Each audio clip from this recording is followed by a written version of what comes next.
नमस्कार, मैं अंजना सिंह और आप देख रहे हैं मेरे साथ नेशन स्टार। क्या महाराष्ट्र की सियासत में सीएम एकनाथ शिंदे मसीहा के रूप में उभरकर सामने आ रहे हैं? चलिए जानते हैं कि मराठा आरक्षण आंदोलन में ऐसा क्या कर दिया कि शिंदे को उन्हें मसीहा के रूप में देखा जा रहा है। महाराष्ट्र में मराठा आरक्षण आंदोलन को महायुति सरकार के लिए बड़ी मुश्किल के तौर पर देखा जा रहा था। महाराष्ट्र में मराठा आरक्षण आंदोलन को महायुति सरकार के लिए बड़ी मुश्किल के तौर पर देखा जा रहा था। जब मनोज जरांगे पाटिल का मार्च मुंबई के करीब पहुंचा था तो चर्चा शुरू हो गई थी कि इस आंदोलन की गूंज पूरे देश में हो सकती है, लेकिन सीएम एकनाथ शिंदे मार्च को रोकने में सफल रहे। आपको बता दें कि महाराष्ट्र में मराठा आरक्षण की मांग नई नहीं है। पिछले साल जब इस आंदोलन की शुरुआत हुई थी तो यह माना गया था कि मुख्यमंत्री एकनाथ शिंदे की अगुवाई वाली महायुति सरकार के लिए यह आंदोलन बड़ी चुनौती साबित हो सकती है।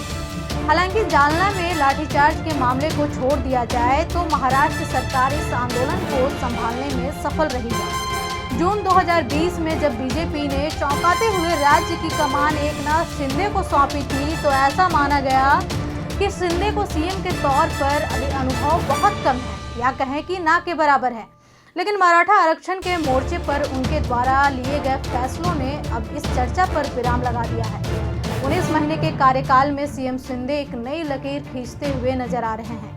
राज्य में अभी तक कुल 16 मुख्यमंत्री हुए हैं। इनमें 11 मुख्यमंत्री मराठा समुदाय से बने हैं। वहीं इन 11 मुख्यमंत्रियों में सीएम एकनाथ शिंदे भी शामिल है।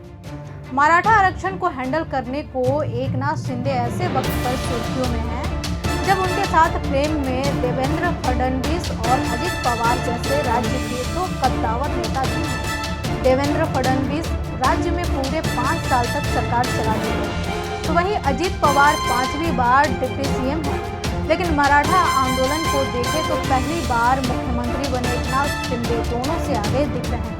मराठा आंदोलन में उनकी सधी हुई रणनीति तीसरी बार सफल हुई है। उन्होंने जरांगे की भूख हड़ताल न सिर्फ तोड़वाई बल्कि मराठा समुदाय को खुद के खिलाफ नहीं होने दिया।